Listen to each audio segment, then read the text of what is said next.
নমস্কার, সকলকে জয় গুরু জানাই। পরম প্রেমময় শ্রী শ্রী ঠাকুর অনুকূল চন্দ্রের অনুস্মৃতি গ্রন্থ থেকে কিছু অংশ পাঠ করছি।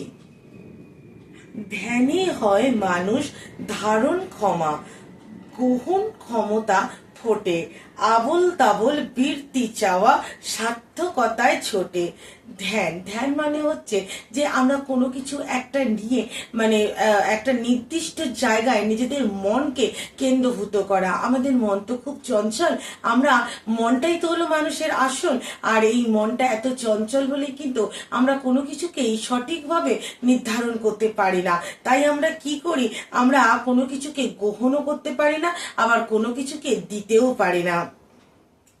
আর আমাদের যে বৃত্তিগুলো আছে সেই বৃত্তিগুলো আবোল তাবোল ভাবে বকতে থাকে এবং আমাদের যে কাম ক্রোধ লোভ যে বৃত্তিগুলো আমাদের রয়েছে সেগুলো আমাদেরকে কুপথে চালিত করে।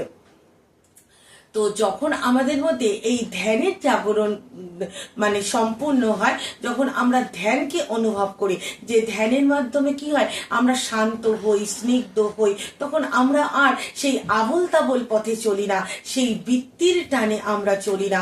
তখন কিন্তু আমরা আমাদের জীবনটাকে ইষ্টময় করতে পারি, ইষ্টের পথে তখন আমরা জীবনটাকে চালাতে পারি। তাই ঠাকুর বলছেন তখন আমাদের জীবনটা সার্থক হয়ে ওঠে, আর সার্থকতার পিছনেই আমরা ছুটে চলি। আমাদের জীবনের প্রত্যেকটা মানুষের জীবনের সার্থকতা তো হলেন ঈশ্বরের চরণে যখন আমরা নিজেদেরকে সমর্পণ করতে পারি।